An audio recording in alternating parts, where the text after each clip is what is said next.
This is a Film Stories original podcast. We made this.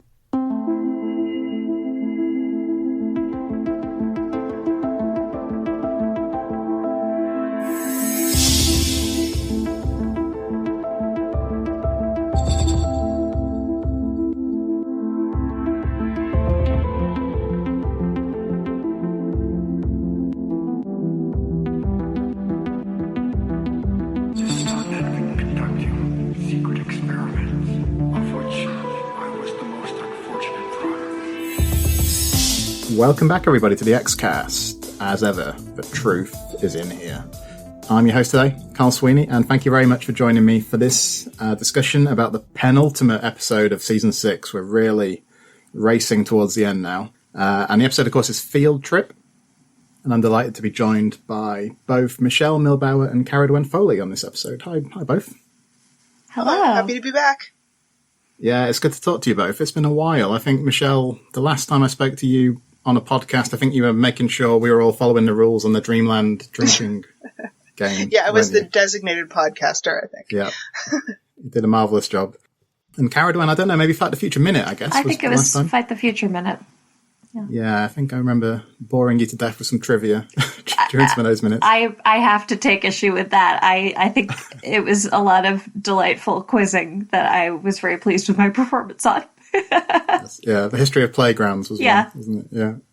Anyway, great to have you both here, and we're here together to discuss Field Trip. As I said, the penultimate episode of season, the 21st episode of season 6. It was first broadcast on the 9th of May, 1999. The episode was written by John Shiban and Vince Gilligan, from a story by Frank Spotnitz, and it was directed by Kim Manners. And this, of course, is the episode in which Mulder and Scully investigate the mysterious discovery of two skeletons. Before we discuss Field Trip itself, I mean, we haven't spoke to you both in season 6 properly, so I was just wondering if I could get a sense of your feelings about this season, which is a very interesting one, of course. Caredwen, how about you? Is this one of your favourite seasons of The X-Files? I do like season 6. I have a little bit of conflicting feedback about it, I guess, in that it does have a lot of those lighter episodes, and I tend to favor The X-Files when it's a bit darker. You know, I wouldn't say that some of the kind of more playful, experimental stuff is right up my alley, but I do think there is a lot to like in season 6. And I also think that in spirit, the idea that it reinforces that The X-Files is really the story of Mulder and Scully doing these investigations together. It's not necessarily the story of the X-Files, the kind of the FBI department itself. Yeah. And, you know, I think that's something that the series does best when it doubles down on. You know, that this is about the relationship between these two worldviews and these two characters and how they interplay with each other. So I do like that about season 6 a lot, that it sort of justifies and props up the idea that you have this dialectic between Mulder and Scully, and that's really what the story that's being told is about. Which is very relevant to this episode, I think. But you mean the fact that at the beginning of the season, when Spender and Fowley are on the unit, but we're not following them. We're not following them. Yeah, we don't care what they're doing. What we care about is it's. I think I've quoted this before, but if I remember correctly, Darren Mooney calls this the season where Mulder and Scully go on a series of paranormal dates, which I think is a kind of funny way to understand it. But that fundamentally they're the points of view that we care about, and you know. Scully kind of is our audience surrogate that we walk into the X-Files office with for the first time and interact with Mulder with, and the two of them are really kind of who we're exploring and following. Would you go along with all of that, Michelle? Do you feel similarly? I do. I think there are a lot of the lighter, funnier, experimental, I guess, episodes in this one, but I think that's a good counterpoint to the dark points in this season are very, very dark. Yeah. Coming off of Two Fathers and One Son, where there's a lot of conflict there, and then leading into the Biogenesis trilogy, which bridges season 6 and season 7. I think the lightheartedness of some of the episodes in season 6 kind of helped to balance the darkness. And yeah, I mean, I tend to also favor more of the angst than some of the comedy episodes. But that being said, some of those comedy or lighter, more fun episodes I enjoy as well. So there's a lot of episodes that, looking through the list in season 6, I really do enjoy, but for whatever reason tend to not come back to them. I'm not, when I'm seeking out something to watch, I tend to not gravitate toward them. And yet when I watch them, it's like, oh yeah, I really do enjoy this episode. And I think Field Trip is one of those that, I don't revisit frequently, but when I do, I enjoy watching it. I think that's a nice cue to start talking about this episode then. So I'm just wondering how high you're going to go with marks out of 10, both of you. General thoughts, and how high would you mark this one? Michelle, how about you first? Like I said, I don't revisit this episode often, and I can't really pinpoint why, but, I watched it again last night, and while it was, at some points were uncomfortable, just thinking about what they're stuck in, which we'll get to, is really icky. So it's strange to say I enjoy it, but I did. I had a good time watching it. So, is it a perfect episode? Oh, absolutely not. But enjoyment factor, it ranks pretty high. So I think I may go pretty high on this one. 7.5. I enjoy it.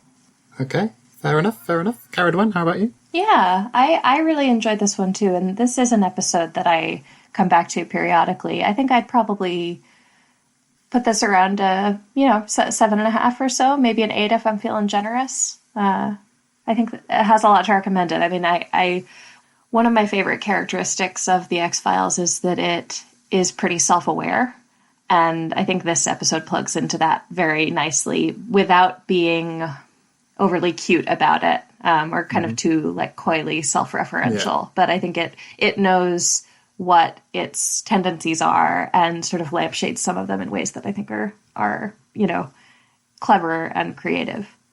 It doesn't happen very often that I go much higher than whoever I'm recording with on the score, but it's going to happen today. I'm going 9.5. Wow. Oh my goodness. I really like this episode. I really do. I think this is a great episode of the series. I think what's fantastic about it is it fully understands the manner in which Mulder and Scully complement each other. Mm-hmm. Now, I think that if you have a casual viewer of the series, or somebody who got tired of the series, somebody like that might think that the general sort of setup of the series, which you could caricature as Mulder is usually right, Scully is usually wrong. Mm-hmm. Like I said, that's a bit reductive, but they might think that. And they might think that's a limiting factor. I think the thing with Field Trip is it understands that dynamic is a feature of the series, not a bug, if that makes sense. If you try to change it too profoundly, you can undermine exactly what it is that makes the series so great. At the same time, there's a flip side to that, isn't there? Because if you don't change the dynamic, you have to start really asking questions about it and interrogating it about if things have to stay this way. So I think the concept here, both of them end up in this very icky situation, like you said, Michelle. They're being fed what they want to hear ostensibly to make them complacent. I think that's a masterstroke because we get this very effective examination of what these two people crave. And the way it is presented really works for me because I think it's a relatively slow episode in some ways, but I find that very appropriate because just everything seems to be infused with this really strange off-kilter feeling. You see it in some of the visual touches, some of the performances. Just the peculiarity of it I find quite unsettling. I mean, it's not the first episode you'd think of necessarily as a frightening episode of The X-Files, but I find it quite unnerving. So I think there's tons to discuss here. But yeah, I really like it. I really think it's fantastic. Yeah. One thing that you said just now that before we get into this as a sort of overall thought that I think is really interesting is that it is a very effective lens into their respective psychologies in a way that really complements How the Ghost Stole Christmas, which we also get in this same season. Yeah. It's sort of an examination of what do each of these people either want to hear or fear hearing about their own tendencies, about their relationship with the other person, and about kind of what their purpose is. So it's interesting that season 6 gives us a couple of different lenses into that. And then actually, Milagro also does that with Scully. That there are quite a lot of places in season 6 where we're asked to kind of examine the interior life of these characters. So, it seems to be a recurring theme throughout the season. Yeah, I think so. Like with Dreamland, where they talk at the outset, don't they, about we're always in this car. Yeah. Are we ever going to stop and have a normal life? That kind of thing. So it's really true. Do you think some of that, Michelle, is just because it's such a long-running series at this point, there's a need to maybe look at things that way? Yes. Yeah, I do agree. I think, too, that it's kind of reestablishing their dynamic, especially when we get into, Mulder's crisis of what he believes, what he doesn't believe, and getting back to that, and then, all of the... I guess we'll get into it here when we start recapping the episode, but how their interaction is right after the cold open, after the theme, and their interaction in the office is really indicative of that, I think. Absolutely. Before we do start recapping the episode, let me ask you both to hazard a guess, to the nearest decimal point, about how this is rated on IMDb. Caredwen, I'll give you the first go. Man, I usually, I feel like when I hear people making these guesses, they usually communicate some parameters in terms of the averages on IMDb, but I can't remember what people have said about these so far. I'm going to guess it's rated pretty high. I'm going to say, and IMDb is generally pretty generous, I'm going to say 8.6. Okay. Michelle? Yeah, I'm right around there. I guess, Price is Right rolls can, I don't know. Probably somewhere in the neighborhood, 8.5. I don't know. They tend to run high. 8.7 out of 10. Should have gone the other way. Wow. Well, that's my kind of luck, man. Yeah. It is pretty high. It's 7th for the season overall. I can't remember all the episodes that were above it, but the Two Fathers, One Son two-parter is above it. I think the Dreamland episodes as well. Monday. Is Tithonus above it? I don't think it was. Really? No. Huh. That's interesting. I mean, I think they're both very fine episodes, just kind of to different people's tastes. But yeah, that is one of my favorites of the season. Yeah, me too. It's curious, I think, as well, that Milagro seemed quite low on the IMDb. I don't know why. I guess I could see why people don't take to that one, but just expected it to be higher. All right, so I think we should venture into that cave and recap Field Trip.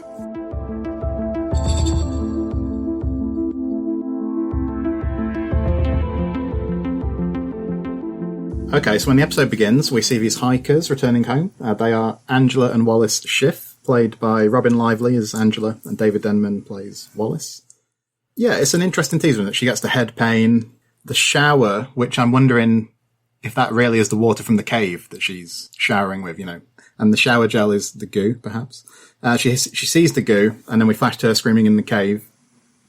And then, of course, it ends with them cuddling on the bed, and then we dissolve to the skeletons and the camera pulling back.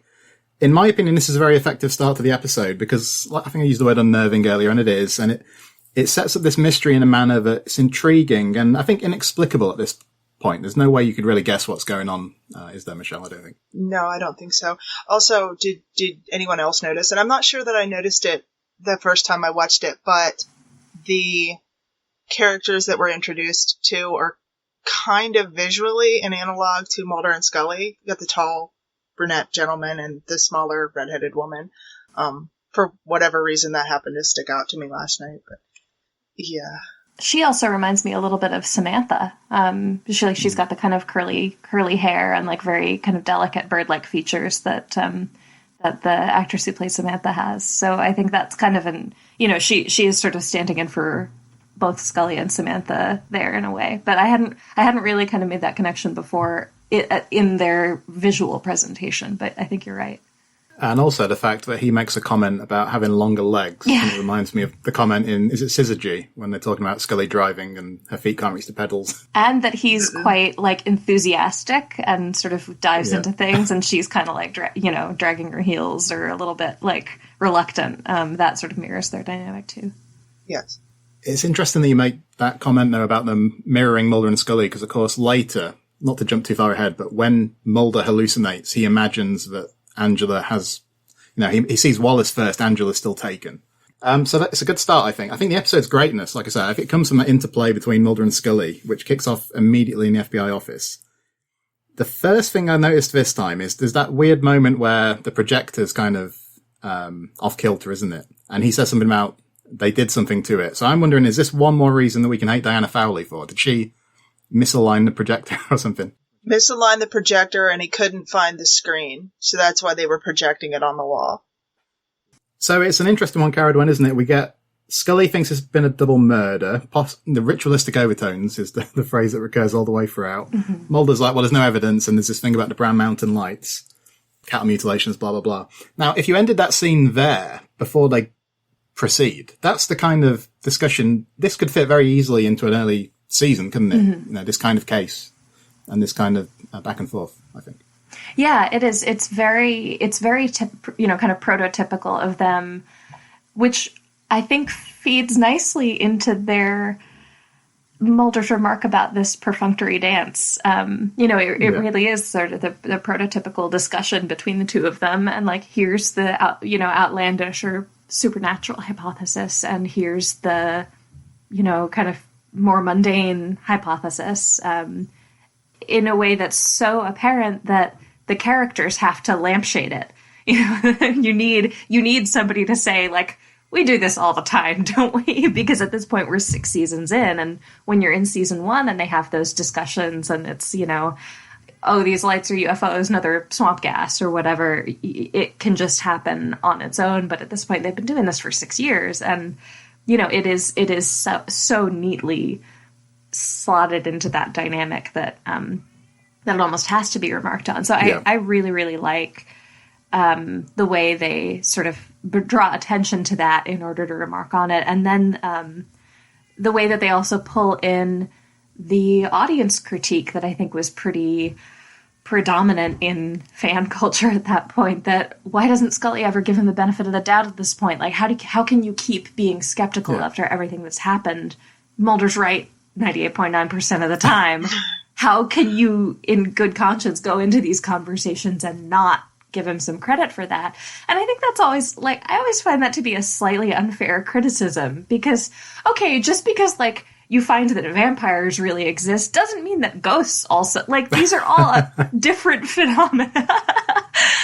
So I don't think it's entirely fair to Scully that criticism, but I do think it makes a lot of sense at this point in the series for Mulder to say, hey, look, like, a lot of these things that we've talked about that are represented in some way in folklore, that, we have found other analogous things to exist in the world we live in.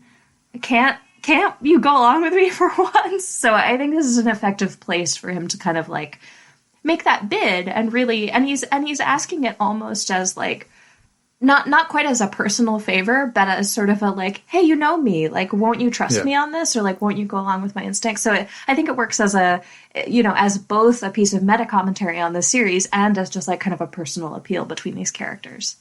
I agree. At first, my rewatch last night was the first time I had watched it in quite some time.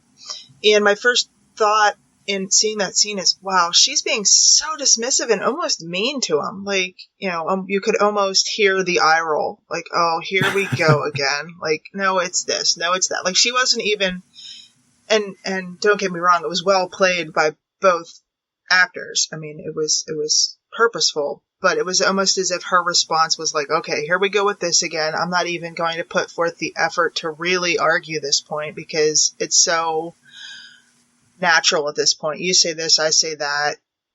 It's not aliens, Mulder. It's fill in the scientific explanation, no matter how far-reaching blank here. But you could see as it played out that Mulder makes his plea, just go with me on this for once. I think I've earned the benefit of the doubt. You could see her soften to that, like the realization dawn, like, wait, I am not being very kind to him. Mm-hmm. I may not necessarily believe it, but here we go. So it was sort of I don't think reality check is quite the right word, but just a way for him to let her know that, don't just discount me out of hand. Hear me out. I think I've earned the benefit of the doubt here. Yeah, and I think it's a good representation of, like, yeah, for all that Scully is happy to push back on Mulder's theories, and for all that she is sometimes like a little bit dismissive of them and occasionally like a little bit snotty about them, fundamentally, like, she'll follow him anywhere. She follows him all over the place. This is like her I mean, one of the fundamental, like, motivating characteristics for her is loyalty to him and dedication to him, even if she doesn't, like, necessarily follow him in terms of belief everywhere he goes. She'll, like, back him up wherever he goes. So I think that was a nice, you know, they kind of ended on the note of, like, okay, you know, I'm in a place, like, I'm likely to be receptive to that kind of argument that, you know, just because you don't agree doesn't mean you won't kind of join me on this. So I think that's I think that's a nice, it was likely to be an effective appeal. And I think this opening scene raises some questions that some viewers might have, you know, about this apparent disparity on how often Mulder is right compared to Scully. You know, if Mulder is right so often, why does he need Scully? If Scully, if her worldview doesn't prevail that often, what does she bring to the table? What would happen if either of them changed? And I think a lot of people who appreciate the series maybe know some of those answers intuitively. You might not always think about it directly, but I think the episode engages with these questions throughout in a fascinating way. And then they head off to the morgue. So the first thing I would say is I think this actor, Jim Beaver, who plays the coroner, I think he's very good, actually. There's this stuff, isn't there, about the bog sludge. And effectively, Mulder heads off, Scully stays behind. So Mulder's going to be the first one to get the hallucination. And of course, he drives over the mushroom. So when they drive over the mushroom, that's a nice cue, isn't it? That's when the hallucinations are about to kick in, isn't it? Yeah. I must just say here, though, that this episode reinforced the fact that I am justified in my hatred of mushrooms. Mushrooms and beets, which beets have nothing to do with this episode. Just, nope. Can't do mushrooms. They grow underground. Yeah. So do potatoes and carrots. I'll stick with those. Yeah, I would say I'm not fond of mushrooms either, but we did have a lot of little puffball mushrooms around the area where I grew up, and I always found it really, like, fun to cut. It's like popping bubble wrap, kind of, to go out in the woods and, like, stomp on the puffball mushrooms. So. Oh yeah, I didn't even have to go as far as the woods. I could stomp through the front yard and pop mushrooms. Maybe that's, you know, I'm doomed to be haunted by the mushrooms that I squashed as a kid. So no, I am actually trapped underground right now in a giant fungal network in Down East Maine that's digesting me. You are both a hallucination. Yeah.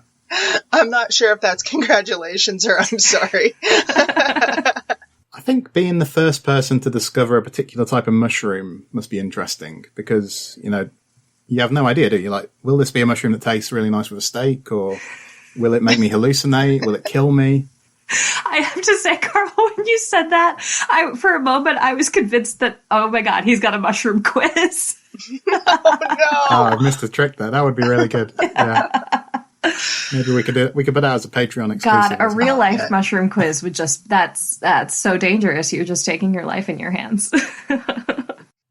So like I say, Mulder enters the cave while Scully's back at the coroner. And I think one thing that jumped out at me in this rewatch is there's actually a moment early on where, you know, so when Scully can't reach Mulder, she asks for coroner to send an example of the secretion to the FBI. So actually, that's probably a more pivotal moment in the final reckoning than it appears, isn't it? Because that's probably the reason that Skinner and everybody's wearing masks at the end and all that. Yeah, I thought of that on this rewatch too. That moment does seem kind of like, this is how they kind of get rescued at the end. Thank goodness she does that. Exactly. The one thing that stuck out in my mind is when Mulder got there, he runs over the mushroom, the spores, all that. And then he finds the goo in the ground. And of course he's Mulder, so he sticks his hand in it. And I was just like, don't do it. Don't. And thank goodness he didn't taste it, because that would have been a step too far. Maybe he learned his lesson from the bile in Toombs' lair. Toombs. Yeah. Ooh. Same color too. Yeah. Oh, I didn't think about that till just now. Very similar. Do either of you have any qualms about the effects in this episode? Because I don't really, but I think one of the comments we had in Facebook, somebody said they didn't really like the CGI. But I think the goo is appropriately disgusting. I think the goo is great. Yeah, I think the practical stuff is fantastic. I mean, I love the texture of the goo and the color of it and everything. The CGI is a little bit dated, but like I don't think it's egregious. You know, and certainly not bad for the time it was made. I think maybe it was overused a little bit, though. It was almost as if, like, the first time it was like, okay, that's pretty cool. Yeah, dated, but this was 1990, whatever. But then when it was used again and then again, it almost felt like, look at this new thing we figured out how to do. Let's do it all the time now.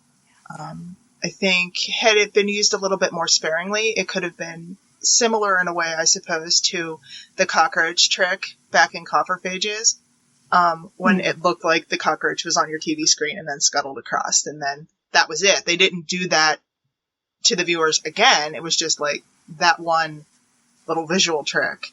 And so I wasn't put off by the visual effects, really. It's maybe just a little bit overused, a little heavy-handed with it. I think I preferred the one that was kind of like, this is a veil of yellow that's kind of covering everything, to like the melting heads one. Yeah. I think the veil kind of like, that you're looking through seems a little bit like this is a glimpse into the experience, in the way that when Angela flashes to being in the cave while she's in the shower, it sort of picks up on that a little bit for me. I think like seeing what, the whole rest of everything is just distorted, and then this one person melts like a candle is a little bit weird, but yeah, I don't think that's that bad, and it doesn't kind of detract from the episode for me. So Mulder sees Wallace, so of course he sees him in the red coat, which made me remember, I don't know if either of you have seen the film Don't Look Now with Donald Sutherland, where he sees the woman in the red coat running through Venice. That's interesting.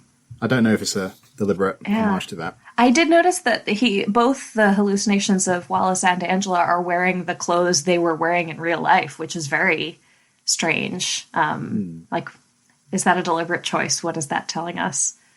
As in, like, was the teaser part of the hallucination, do you mean? Or something like that. Like, what would be the narrative justification for Mulder's hallucination to reflect, at least, I don't know if accurately is the right word, because I guess we sort of don't know if that teaser is real or not, but it is strange. Like, she has the same flannel shirt on, he has the same red coat, and that's a little bit peculiar. Yeah, so it's interesting, isn't it, when Mulder and Wallace speak, and, we get the story that he and his wife were abducted, the deaths were faked with alien technology. And like I said earlier, it's kind of interesting that Mulder hallucinates Wallace only at this point. So, to what extent is this what he's craving? Is he craving for Angela to be missing because there's perhaps an analogue with Samantha or with Scully's abduction?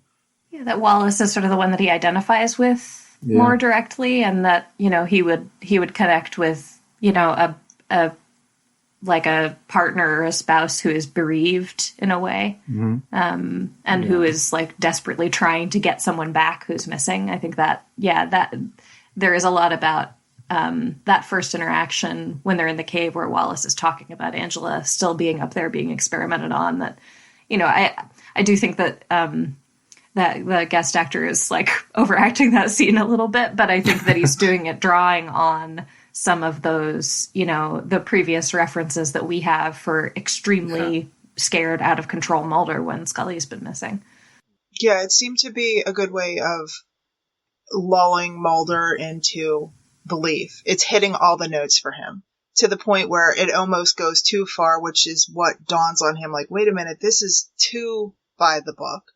And when he goes back to, but wait, the skeletons don't fit the model. The skeletons don't fit the model. That's the one glitch in the Mushroom's plan, for lack of a better way of saying it. The glitch in the Matrix.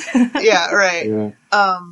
Because everything else, it's almost as if the hallucination is playing into everything that he wants to hear. It mirrors what he's experienced with his sister being missing and when Scully was gone.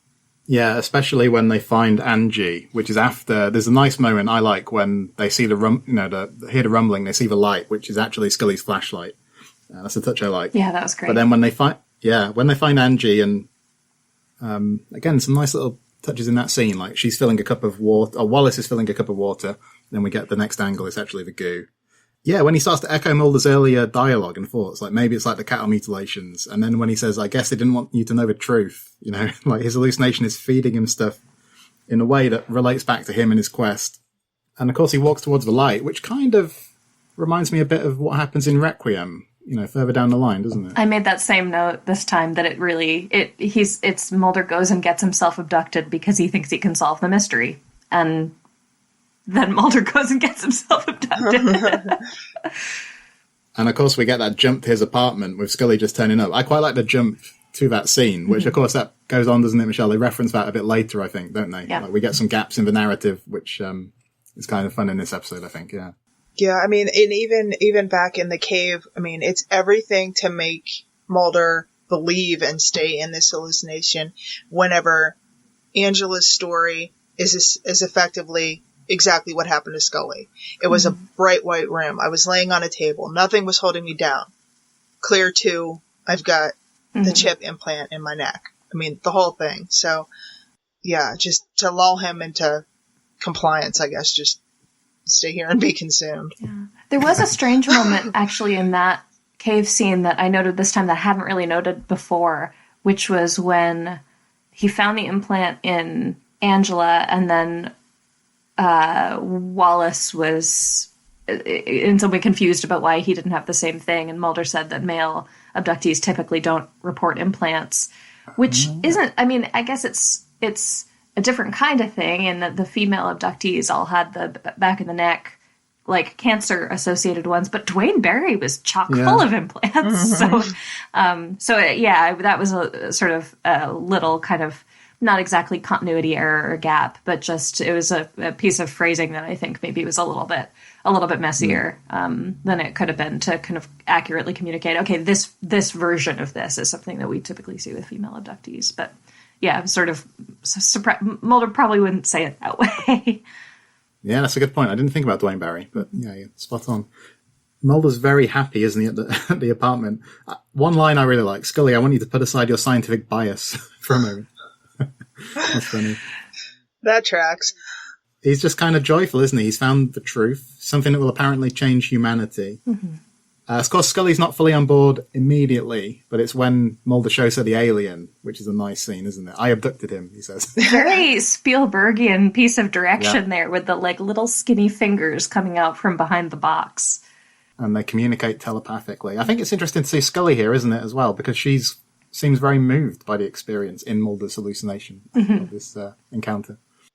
That was one thing I noted in watching it again, is that even in these scenes that are so outlandish and so just beyond belief and over the top and whatever, watching Gillian Anderson's reaction to that, at least I anyway, could almost feel the sincerity in her belief, which just is a testament to how amazing an actress she is. Because you could just, I don't know, just watching her in that scene, specifically in this episode, was really interesting. Like, everything that's happening around here is so ridiculous, and yet her reaction to it is so believable in such an unbelievable scenario, and which she does throughout the entire series as a whole. Like, all of this just ludicrous stuff, like reading it on a paper. And wait a minute, I'm supposed to, have legitimate feelings about this lunacy? Like, how? Yeah. And she pulls it off every time. I think this is one of her best performances of the season, actually, it's funny because it's such a like weird niche episode that's all happening in hallucination, but there's a ton of juicy meat for her here to kind of chow down on, and to have, to have to convey in a believable way a thing that is in fact not happening, and that is signaling to Mulder that it's not real because of how it's happening. Like, to do that both believably and for it to be unbelievable in this very specific way, that's a tough needle to thread. And then, we'll have some of the scenes later of kind of bereavement that Gillian Anderson gets to play bereaved an awful lot during the series, so she certainly has cut her teeth on that. But I think this is one of, goes toe-to-toe with any of the other performances of that she has to give in the series. And for it to be as subtle and believable as it is, like, it's not over-the-top melodramatic, which happens in later seasons. But for this one, it felt appropriate for the situation, considering it's a hallucination that we find out later, I guess. I just thought it was really well done scene. Effective. I think both of them get some notes to play that they wouldn't typically get, don't they? So, like, because Mulder's like, well, what about the skeleton, Scully? What about the substance? He can't, that's really interesting when he can't believe Scully's buying it, because as someone, I don't know, I think as superficially appealing as it is for a viewer that Scully changes sides, it's also the case that, like, she's a rigorous counterbalance to Mulder, isn't she? Like, without her, he wouldn't be anywhere near as effective. I think any successes he has would be less satisfying without Scully there with him. Now, like I said earlier, you can kind of change that central dynamic, but do you negate what is great about the series? And I suppose that becomes more of a live issue for the X-Files in years to come, doesn't it? Mm-hmm. But it's also that thing I said, it can be a source of frustration too when you've seen 100 plus episodes. And yeah, I think Field Trip kind of navigates that very, very effectively for me. And Mulder sees the yellow goo coming from the tap, of course. Scully's like, well, if I can believe all this, why can't you? Mm-hmm. And she says that she's admitting she was wrong. Like he says, I can't believe you're buying this. And she's like, well, I'm admitting I was wrong. And you're like, this is the thing that tips you into recognition that this is a hallucination. That's really depressing in a way. It's like that. This goes too far. Yeah. She believes, no. She would never. This isn't right. Yeah. So I suppose it's at about this point when he sees everything kind of drain away and he's back in the cave. So he's kind of got to the point where he knows everything is not legit, but there's not much he can do about it at this stage. When exactly do you take Scully's hallucination to start? Is it from the moment she first, I think she stands on the mushroom, doesn't she? But then we see her with a flashlight. Like, is that part of it? Or? I take it from sometime. So she goes and looks in the Little Rock Inlet. I think it's sometime around or shortly after that, because she finds that, like, we see her see the tracks into the cave, and then later she comes back with the coroner and they see tracks going in and out. Yeah. I think the tracks going in part is real.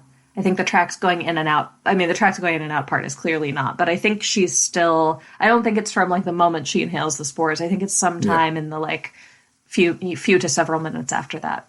Yeah. Of real time, not of showtime. Yeah. So then, like you say, she finds the tracks in and out of the cave with the coroner. Mm-hmm. They find a skeleton, and it's Mulder. So this is fascinating to me. So if Scully has this deep-seated desire to be proved right, in X-Files terms, that means Mulder has to be proved wrong. So it's really interesting that her subconscious turns that into a hallucination where Mulder is dead. It's like she knows that his belief in the paranormal is justified. Mm-hmm. So he can't just be wrong. He has to be kind of taken out of the picture. That's really interesting. It also picks up on, to speak again of something that really prefigures his abduction and the season 8 arc and things like that, you know, her returning to, like, it's what Agent Mulder would have thought, that there's something more going on here.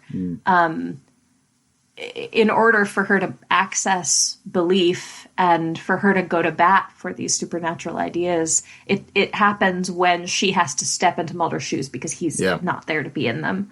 I think that's a really, really interesting. It almost makes me wonder if some of those ideas that they pick up in season 8 are ones that they knew they could kind of tap into effectively because they'd been explored in this, like, very thoughtful way in Field Trip. It is eerie to go back and watch it with, like, having season 8 in mind and seeing all of those same dynamics kind of play out, to kind of see them exist in microcosm here. It's, like, really sad knowing, but this is going to happen for real. Sorry. You poor thing. You're going to actually live this. You're going to live, Yeah. And it's going to take half a season. Yeah. And you're going to be pregnant. It's going to suck. Your life is going to truly suck. You're going to think Mulder is dead for 3 months. Or right. And you're going to find his body you're going to find his body in a field and say, this is not happening. Like, and here she does find his body in the field and it truly isn't happening, but she's, it's a different kind of, a different kind of disbelief that she's experiencing here than she does later. What do you think, Michelle? Because I think it's Cortlan in the messages later says something about how Mulder gets kind of the scenario he'd kind of hoped for, discovering the alien and all that. But Scully, by contrast, has to grieve the Mulder. Is it putting Scully through the ringer a bit too much? Well, I think the series as a whole puts poor Scully through the ringer. It's like it was, at the time, 9 seasons of what can we put this poor woman through before she just finally has the ultimate nervous breakdown and just... There was a lot of Scully torture happening throughout the entire series, but I didn't look in the comments in the Facebook basement just because I didn't want to have those views impact my reviewing of it, especially since I hadn't seen it in such a relatively long period of time. But yeah, I can see that, but it's sort of, I saw it more as a way of having another reality check in a way for Scully and having her own words thrown back at her verbatim. And like, wait a minute, now this is how ridiculous this sounds, but this isn't really what's happening. How can you be saying that to me? Oh, wait, that was my explanation, a day ago, or, whatever real world time was at this point. So, and then to have her forced to be in the believer role and how frustrated she was by everybody else being in the skeptic role, it was sort of a role reversal for her. And the grieving Mulder part was sort of a way to force that. Well, like, as you said, Cartwen, that he's not here, so I have to take up his mantle. Yeah. I do think that, there is something just pretty aligned with their characters, that Mulder is sort of a dreamer and is an optimist. And I think it's natural for him that being taken out of his consciousness would put him into a place where all my dreams will come true and I will discover like the ultimate truth. I mean, there is something intrinsically very hopeful about him, even though he's this kind of very dark and brooding character and stuff like that, but he's fundamentally driven by hope and expectation. And Scully is very defensive and very, in some ways, like, she, for all that she's like extremely courageous, that courage exists in conjunction with a tremendous amount of fear and of like a kind of sense of having to protect herself and having to kind of like gird herself against danger and having to protect Mulder a lot because he's such a dreamer and like so terrible at protecting himself. So I mean, it's a bummer for sure that like when Mulder hallucinates, he gets to like have all his dreams come true. And when Scully hallucinates, it's like a great catastrophe that subjects her to unimaginable suffering, but also kind of on brand for both of them. Yeah. Do you think too, though, that his hallucination, like, again, this is meant to lull them into complacency, basically. And his ultimate desire is to have the truth. And what he believes is the truth is the little gray men, and his childlike wonder, like, I abducted him. It's a gray. Like, we can't see that. Thanks, Mulder. But all of this stuff that he has been working toward is justifying his belief. Whereas everything that Scully is working for is like, okay, I'm willing to believe, but I have to have the proof. So her hallucination is, wait a minute, you're all buying this, but this isn't necessarily the truth. These facts don't bear out that this was a ritualistic killing. And I think the body was, skeletonized, stripped using acid or boiling, over and over and over again, which is just like, ew, people soup, gross. With mushrooms. cream of people soup. Right, yuck. Gross. But like her entire thing is to fight. So she's then the grieving widow, which sort of happens again later, as we see, in season 8 with Dead Alive. But her in the wake and then railing against everybody there, or even in the scene before with Skinner, like, no, but that's not what I found. And when she's yelling at the gunman, it's like, no, you guys have to listen to reason. Yeah. So not only is it I'm taking up Mulder's mantle in that, okay, well, he's not here, so now I have to push for his beliefs, but I'm still pushing for what the evidence shows. So it's still her scientific side of it. I think that scene with Skinner is incredibly sweet. Like the first scene where she's presenting her report and he just kind of accepts her conclusions. And that also is a signal to her that like something's wrong here. Because since when does Skinner accept? And it happens again later when the two of them report to Skinner in the shared hallucination. And like, Skinner's buying this. Skinner's cool with this. But yeah, it's interesting too to think about Scully's relationship with authority and the fact that she's receiving validation that we know, like, her character, she's characteristically pretty hungry for and likes to have approval from authority figures and things like that. And Skinner is giving her that. And she's like, but I can't accept it. I don't feel like I've earned this. I don't feel like I deserve this. I don't think my performance is up to par in this instance and in the X-Files in general. But yeah, it's sort of it's challenging because, you know, she's getting what you, in that moment, like this form of comfort that seems like it should be very reassuring, but it just, it doesn't sit right with her because she fundamentally, like, knows on some level this isn't happening. And of course there's the progression from the coroner kind of, you know, we need to look for the simplest explanation, then Skinner, then the lone gunman, who you would have expected to kind of be on her side. But it seems to me in that discussion with Skinner, the first one, she kind of gets it very right and then very wrong in what she says, because she talks about how her role on the X-Files was to be kind of a counterweight, to provide the rational scientific perspective. And that's pivotal. But then she says, well, how many X-Files has my scientific approach fully and satisfactorily explained? So I think she's right in the first part. The show would be much less effective, though, if she did fully and satisfactorily explain half of the cases, because then we wouldn't have the dynamic that makes the series work, in that Mulder and Scully challenge each other to be better investigators. I think it's easier to see how that works with Mulder's beliefs being validated than vice versa. Do you know what I mean? But yeah, so Mulder's apartment across the wake. The episode does have a measured pace, I think, which suits the story. We get some levity with Frohickey down in the drink, and then we get a couple of other cutaways to Frohickey knocking them back, which is fun. Just pouring them down his throat. Straight out of the bottle. Also, Langley's tuxedo t-shirt is another characteristic bit of Langley. But it's so sweet. Like, they are very... It's funny because you get glimpses of them almost like caricatures of themselves, and the Frohickey is sort of like drowning his sorrows, and Langley is, you know, this sort of like playful jester in a way, and Byers is like infinitely kind and reassuring and sweet, but that the three of them are like, yep, seems like it was just a straightforward murder, nothing paranormal about this, that's legit. Like, yeah. It also, though, in even in her hallucination, the lone gunmen are still very reverential of her in part, and also absolutely terrified of her, which is really funny. I don't think you can blame them, because she gets increasingly irate for being the only one with these suspicions, doesn't she? But that seems to be what triggers her head pains. Yeah. And then, of course, the knock at the door and Mulder's back. Before we move on to that, who the hell are all these people at Mulder's Wake?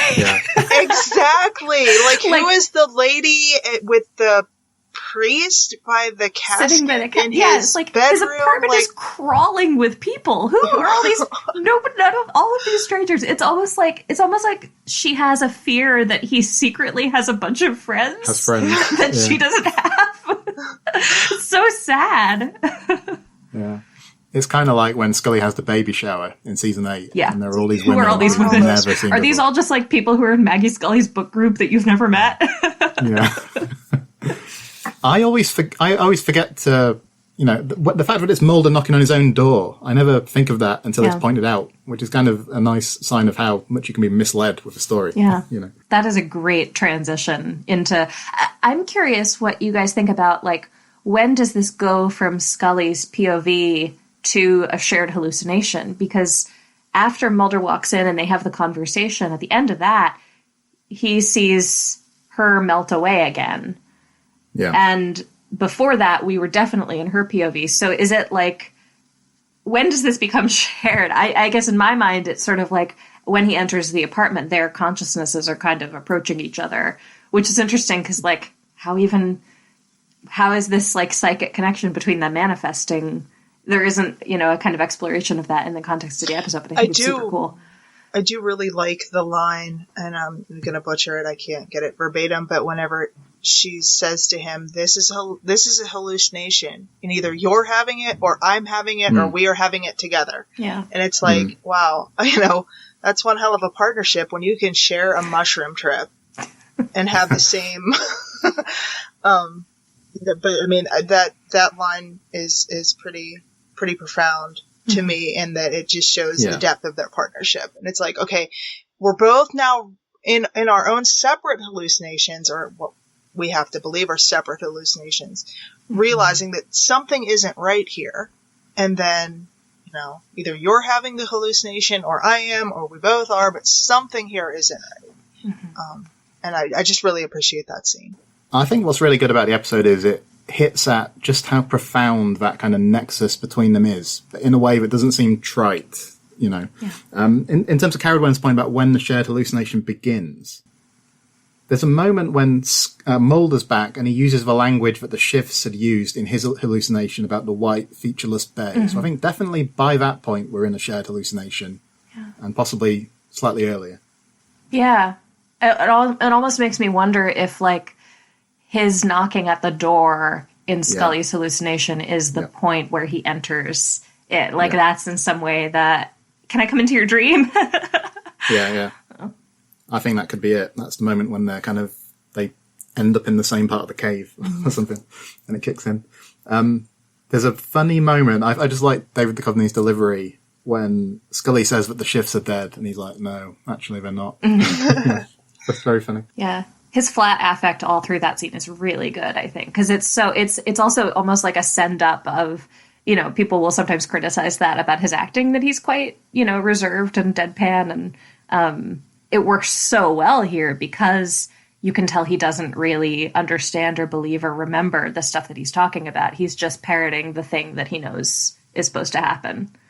And it's such opposite ends of the spectrum where she's becoming almost more and more mantic, like frantic and trying to explain, like, no, this isn't right. Something bad is happening here. And he is more and more flat. Like, no, you're just reading the script, you know, figuratively and literally. That whole scene is great because she gets the spotlight, really, doesn't she? Because she comes to this realization that they're in possibly a joint hallucination. She talks about a giant fungal organism that needs living tissue. This is the kind of thing that, you know, Mulder would normally have this leap, wouldn't he? This intuitive leap. But she gets the explanation that cracks things open. And it is the most logical in these circumstances. You know, they talk all the way through about it needs to be the simplest explanation, but there is no other explanation here. That's satisfying too, because of how in the beginning of the episode he talks about how he's right 98.9% of the time, and then, you know, she's doubting her performance because she's asking whether her explanations have ever satisfactorily explained anything, and then she cracks the case at the end. Like, that's good moment for Scully. Very good moment for Scully. So when Mulder sees Scully turn to goo, then we see him crawl out of the ground and he pulls Scully out.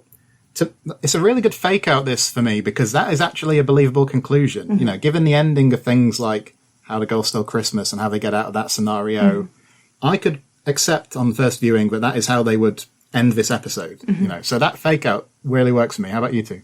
Oh, I agree. Yeah, you can totally believe that, okay, this is resolved. Also, how unpleasant must it have been to have been buried in that peat moss looking stuff? Like, ugh. But no, it was really, really could have been maybe not satisfying at the end, because once you think about, well, wait a minute, how did you just decide, oh, this is a hallucination, and then, you know, like the conversation does ultimately happen. It makes sense. Like, wait a minute, now you're tripping on shrooms, but you realize you're tripping on shrooms. So now you're not tripping anymore. It's almost like, it's like a game mechanic. You know, it's as if he's like, I'm going to roll a wisdom check and see if I'm tripping on shrooms. That's not how this works in real life. No. But yeah, it was believable at first. It's like, okay, well, here's the report. They're both in Skinner's office. He's going to say something crazy. She's going to say something rational, and then cut to the credits. Yeah. That's great, too, when Skinner says it's a rare day when the two of you sign off on the same report. And again, that's sort of the trigger for at least Mulder that, like, that doesn't sound right. He would never say that. But also when he says, like, how come our bodies don't show the effects of being burned is interesting, because that is normally what happens, isn't it? If you think about some of these scenarios they've been in earlier seasons, normally it's between one episode and the next, but their recoveries are normally, like, lightning fast, aren't they? Like in something like Darkness Falls, or, you know what I mean? That kind of thing where they would... Or Dodd Calm. Like, how long did it take them to de-age after that? You know? Yeah. I try to not think of Dodd Calm. I think that I can't remember what it is, but the episode after Pine Bluff variant, I think he might still have his finger in a splint, and that's like the only time in the whole series that Scully is up and walking around right after Tithanus, after she gets like gut shot and half dead in a hospital. Come on. So I love this, like I say, because it's something believable, I think, to a first-time viewer, but they establish that they're still trapped underground. Or, you know, Mulder says that. So now Mulder is right and Scully is wrong again. But the only reason Mulder is getting here is because of Scully's earlier breakthrough in the prior hallucination. What about Mulder shooting Skinner? And then, the quizzical look on Skinner's face is a gem, I think, as well. That expression is so good. When he's looking up and he's just kind of like slightly annoyed and sort of curious.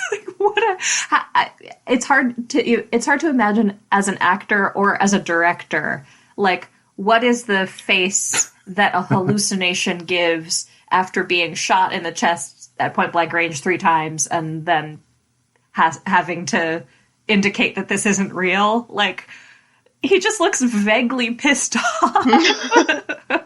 Like, come on, now I'm going to have to get this shirt dry cleaned. Yeah. You messed up my tie. Damn it, Mulder. Yeah. So I think this second escape, though, is more satisfying because it's not just the brilliant partnership and the shared work between them that saved them. But like I said, presumably Scully's decision earlier to send the stuff off to the FBI is part of it. Yeah. And there's an element of just chance to it, isn't there? Like, if Mulder's hand hadn't been visible at that moment, they'd be messed up. I'm so sensitive now to how inadequate their PPE is to this moment, though, because they have the face masks on, which is awesome, great, good. Don't want any of you to get poisoned, but like they're just reaching in with their bare hands into this thing that they know contains a bunch of hydrochloric acid and digestive enzymes. Come on, we're gloves. The other thing too is they pulled Mulder up out of the dirt, and then they're like, which is again, ew. And they're like, they instinctively know that if Mulder's right here, Scully's gonna be right next to him, so they're both in the same mushroom hole. But then they put them on the litters and they just load them into the ambulance. Like, you have the analysis of this goo that they're in. Don't you think you would have hosed them off or something? Hosed them off a little bit? Like, try and get some of the acidic gel off of them rather than let them continue cook. It would definitely have made for a much less sweet ending if instead they spray them down with hoses and they tenderly hold hands without making eye contact. It would have been a little bit less sweet. True, but I mean, as much of a shipper as I am, and I'm on record with that, and I do find that ending sweet, I still just couldn't get past the fact that, okay, they're sweetly holding hands. Meanwhile, that has to hurt. You're still being consumed by this acid. Ugh. Yeah, maybe they figured the dirt scraped some of it off as they were pulling it out. It is very sweet, though, isn't it? And I think it's a fantastic ending because the previous couple of scenes effectively solved the case for us. So it means we can end on this visual signifier of that connection between them that the whole episode has been about. And it's just very nice the way it's done, isn't it? Scully reaching out for the hand. Yeah. I don't think she's even looking at Mulder, is she? No, yeah, she still has her eyes closed when he reaches out and she just kind of knows. It's a nice little connection. I know that some, there's sort of, I don't know how seriously anybody takes this idea, but I know there is at least playful fan theory that actually nothing after the series really happened. It's all either shared hallucination. They're still there. Right, yeah, that they're just still trapped underground, which I think is, in some of my more irritable moments in terms of some of the direction that they took after this. I'm kind of like, well, maybe it's just a hallucination. But yeah, I really do like this ending for them and the kind of indication that there's still a connection here, which I think they go on to play with in the Biogenesis trilogy when Mulder kind of has his sort of mind expansion and psychic powers and things like that. I like the idea of there's this manifest connection between these people that's not going anywhere. It's a very powerful idea. I don't give much credence to that fan theory, but I do like the idea that Fight Club never actually happened. Oh, I can 100,000% get behind Fight Club not really existing. It's perfect, because then anything you don't like in the series after this point, you can just be like, no, that was just field trip. Yeah. That means John Doggett is kind of Mulder's fever dream of what his replacement would be like. It'd be this kind of gruff former cop. I think it's okay to pick and choose. We can do cafeteria field trip, Doggett can stay, but maybe the abduction arc maybe Doggett can come in a different way. William never existed. Doggett did. I don't know. William is a shroom trip, but parts of Doggett's existence are Maybe William did exist, but the weird psychic powers, magnetite stuff didn't happen. I don't know. He could just be a regular baby. The CSM stuff and the later, that definitely didn't have anything to do with his birth. That was all field trip. It's perfect. It's a great get out of jail free card for anything you don't like. Right. We could just then wipe out anything that starts with my and ends in struggle. Thought you might say it's my struggle out of the soil. Right. There you go. Yeah. Well, we don't have any hallucinogenic mushrooms in the X-Cast group on Facebook, but we've got some fun guys in there. Let's look in this week's mailbag. Oh, that was amazing. Well played, sir. Well played. Brutal.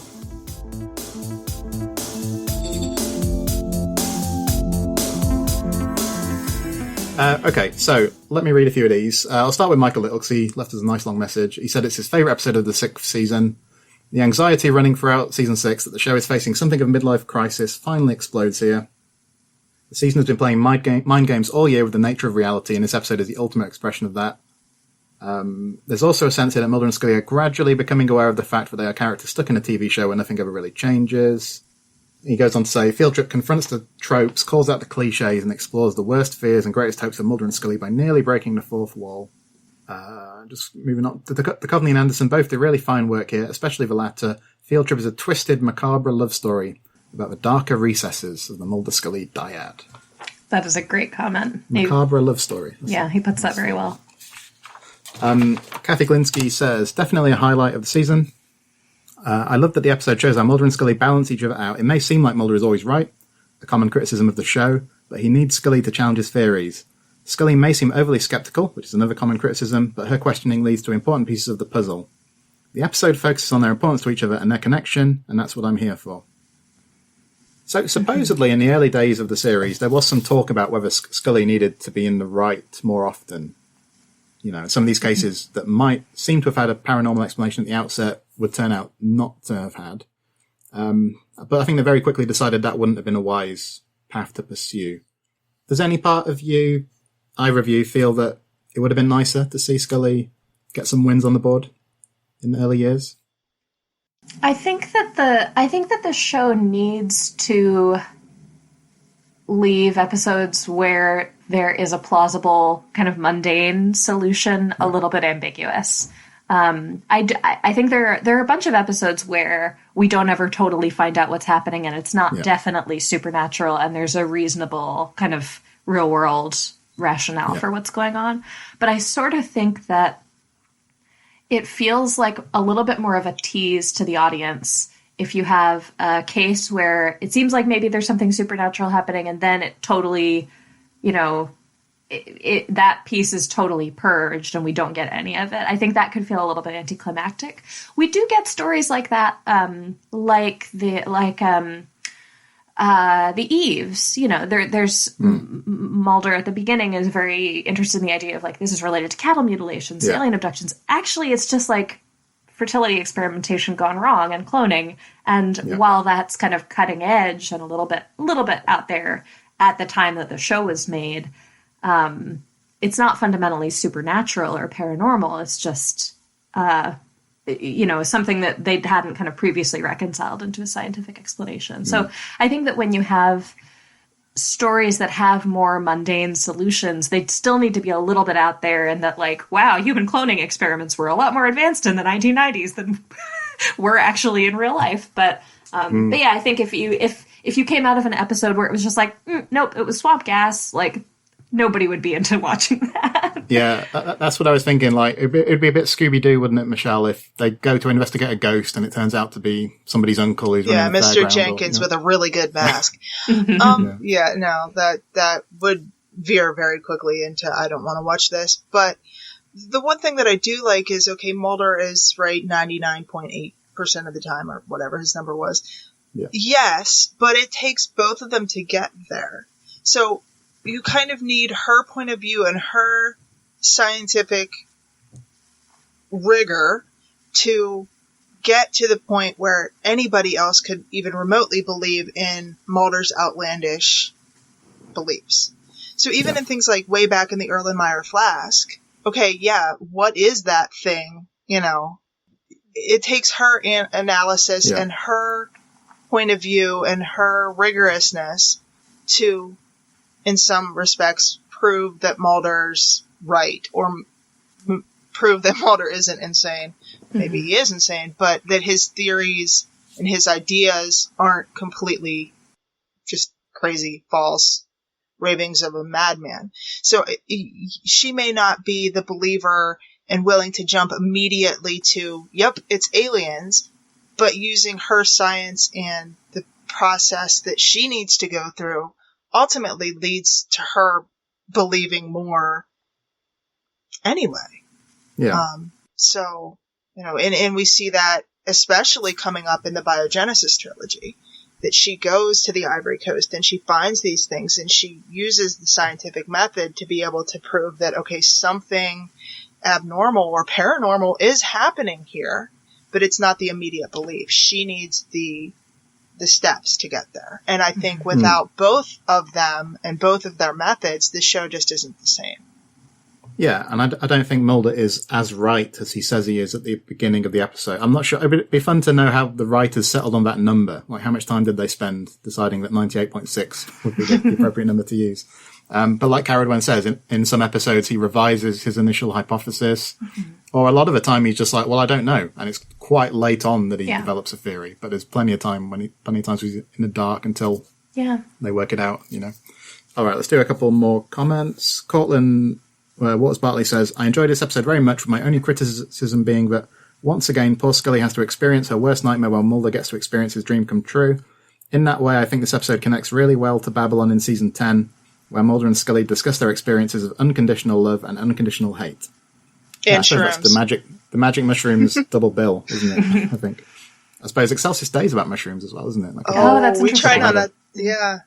Yeah. That they were just a solid 1 for 3 on mushroom episodes, weren't they? I think this is the pinnacle of the X-Files, those mushrooms. Yeah, this one is great. And those two are, I mean, I know I think some people have revised some of their attitudes about Babylon a little bit. I think that some people have been a little bit more generous about that. I still think it's one of the all-time stinkers, and Excelsis Day is an unforgivable travesty. But Field Trip is excellent.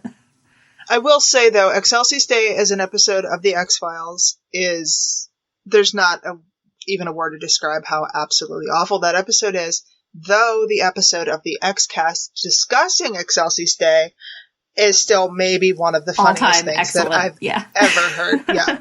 Sitting in my office at work, laughing like an idiot, listening to them discuss that episode is just great times. As much as I love the X-Cast for dissecting some of my favorite moments of this series that I love so much, I also am more than happy to hear it dunk on some of the stuff that's total crap. Yeah, when it's called, I think that was one of the more profane episodes of the X-Cast, wasn't it? The Excelsis Day one, if I remember rightly. Somebody who doesn't appreciate this mushroom episode, though, is Tony Black, I'm afraid, who says, I mean, when he's wrong, he's wrong. Tony says, honestly, I've never taken to Field Trip. Even if I feel it's an episode I should appreciate more. Maybe it's too willfully trippy at points. Maybe I just haven't seen it enough times to really find the goodness. Lots of other people seeing it. Who knows? I've always just found it rather bland. Critically, however, I can't say there is anything wrong with it. Try harder, Tony. Report back, please, Tony. I think, yeah. Take some shrooms and then watch. I don't know if I would. That seems like it could go really badly. Very, very bad. Very quickly. We do not endorse. Don't do that. Don't do that. I'd be interested in what his subconscious fed him as to make him complacent. It's scary to ponder. Chandru Ravindran says, I love this episode. It's perhaps the greatest examination of Mulder and Scully's relationship without devolving into melodrama, and it deserves major credit for that. The surreal feel of the episode is amazing, from the visual cuts to the bits of repeated dialogue. And Mark Snow's score, my goodness, that's a good point. We didn't really touch on the score, but yeah, I agree. The scene where Mulder believes he is showing Scully an alien is beautiful, and this is a powerhouse episode for Gillian Anderson. It's not that often she gets to play angry Scully, but her frustration with the lone gunman towards the end is fantastic. And finally, the twist is very well set up and executed. And he says his only complaint, other than some spotty acting from the guy who plays Wallace, it's not even a complaint about the episode. It's that Fox ruined the twist way back in 99 because the preview showed Mulder shooting Skinner and green ooze coming out of him. Consequently, when we get to that scene, I knew things weren't over, and it still pisses me off that they ruined it for me. So I don't remember seeing that. We might have had a different promo. I don't think you would get that today in today's kind of very spoiler-averse culture, would you? I think that would be unacceptable. Yeah. Well, do you think if the show happened now, I don't think there's any way that there would be 22, 23 episodes a season of anything anyway. Yeah. And I don't know that it would be a network show. Do you think that Fox would have picked it up? Or do you think it would, if it was starting from scratch this year, would this be 100%, well, Disney Plus? I don't know, because so much of the circumstances around it are very specific to the time, aren't they? Like the Fox network was up and coming. The X-Files is kind of in this post-Twin Peaks kind of landscape, whereas, it kind of paved the way in certain respects. So I can't really imagine how that would happen. What do you think, it's such a product of its time that it's hard. Like, I think there's so much about the X-Files that's pretty, for me, inextricable from the 1990s that it makes it hard to, kind of imagine how to what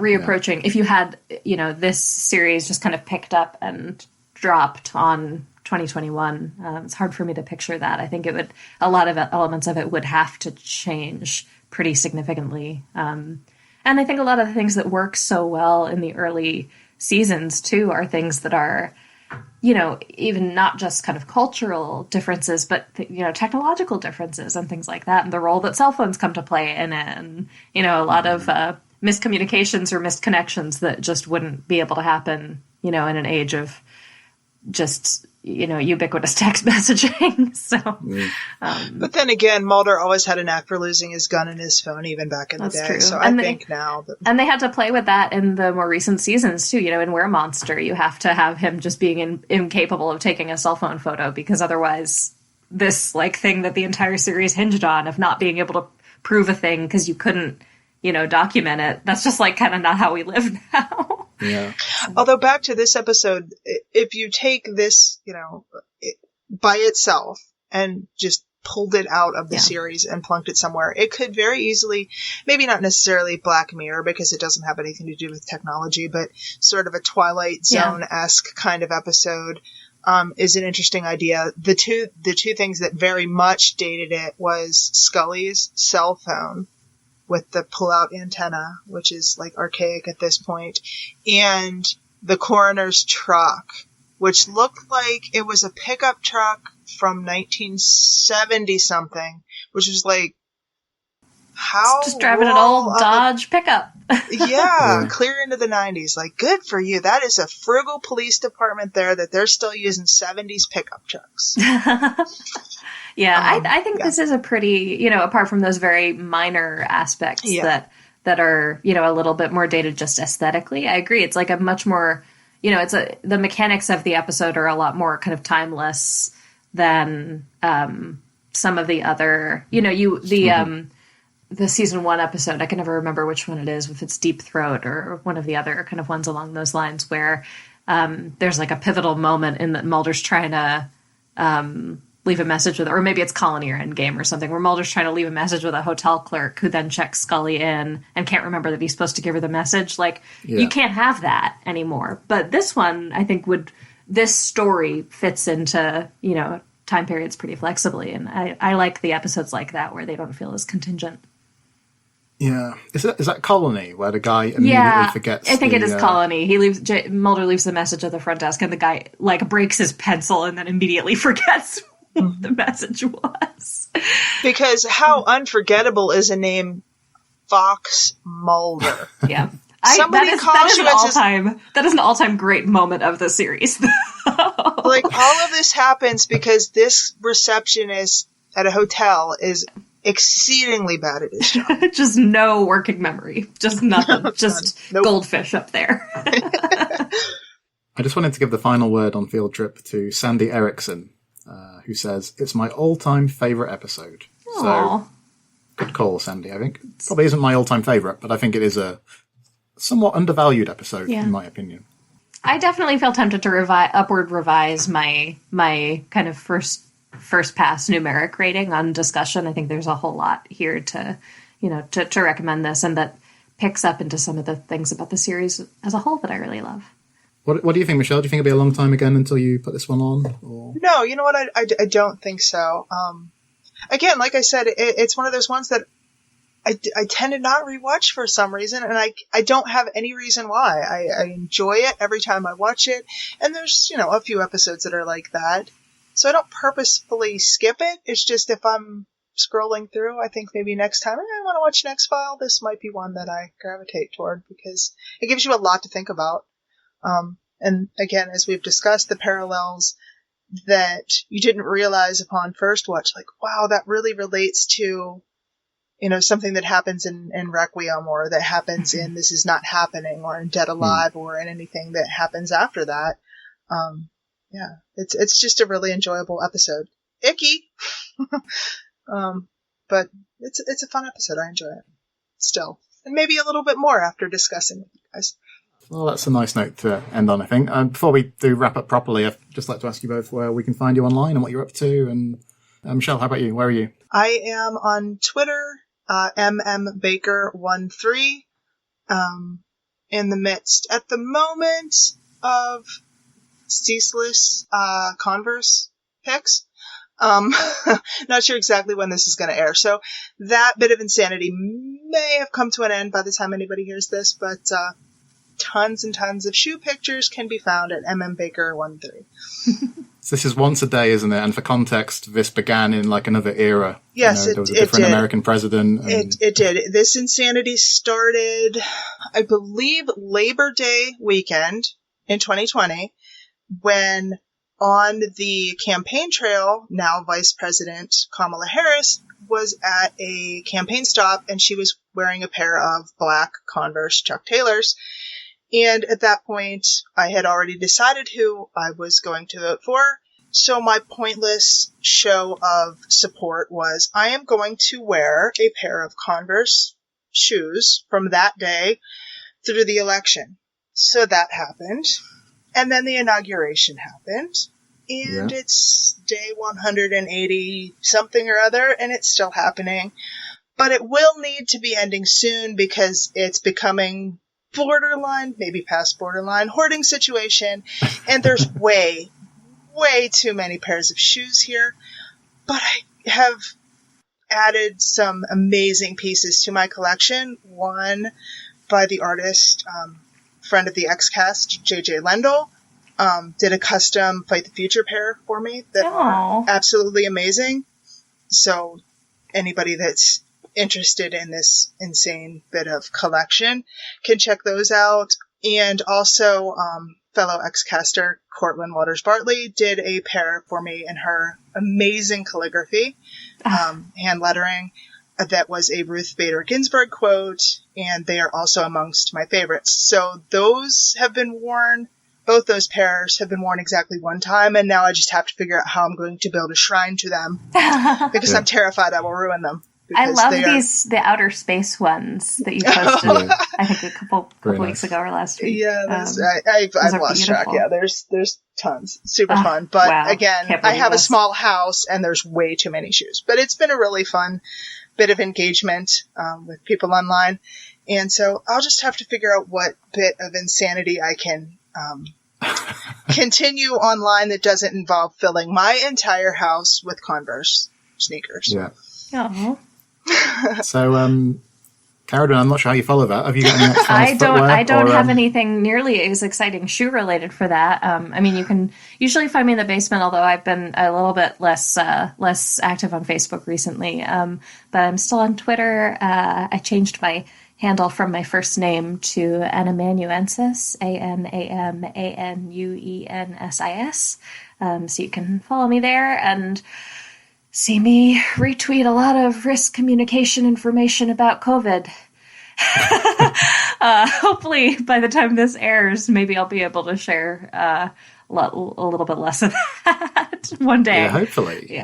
Yeah, I hope so. We're recording on the 13th of March, and I think before we started recording, we were all expressing some optimism. So let's hope that continues all the way through to this episode being released. There's light at the end of the cave.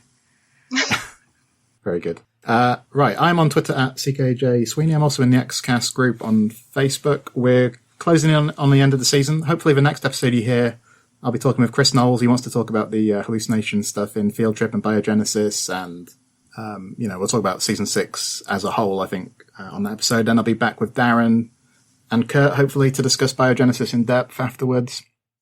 And then I think Sarah and Kurt and myself are going to wrap up some, top 3 episodes of the season, bottom 3 episodes of the season, that kind of thing at the end. So you can find the Xcast on Twitter at the X_cast. We're also on Facebook and Instagram. That's it for today, listeners. But always remember, until next time, trust no one. Elsewhere on We Made This. Right in the childhood. At the moment, number 1 is Gummy Bears. Number 2 is Robin of Sherwood. Number 3 is Dark Season. And number 4 is The Tripods. Where are we putting Cyber City? This is going straight to the top, popping right to the top. Oh. I was all about this, yeah. My goodness. I was digging this. I feel like my top 5 for your stuff has been like everything's getting better and better. But yeah, I was digging it.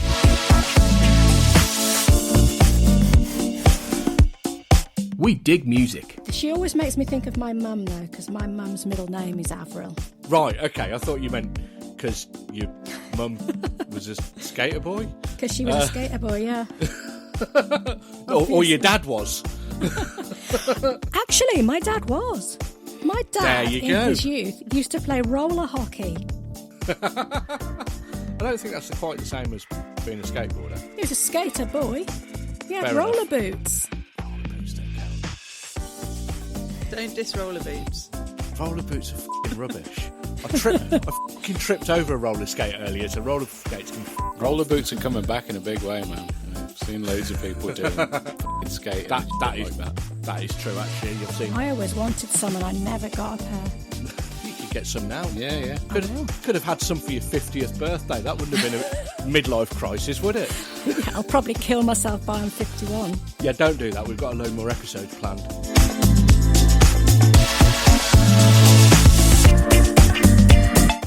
We are Starfleet. They want to share their joy, their feelings, whether it's happiness or disappointment. And I understand. But Thursday afternoon, taking a screen grab of the final act and like the big reveal and just like, oh my God, I'm so excited. And then hashtagging like Star Trek Discovery, Star Trek Picard, Star Trek Voyager. It's like, come on, man, you're spoiling it. Yeah, I hate spoilers myself. I do. Whenever there's something I'm looking forward to, I do try to stay off of any and all social media if I can. Check out all of these shows and more on the We Made This podcast network.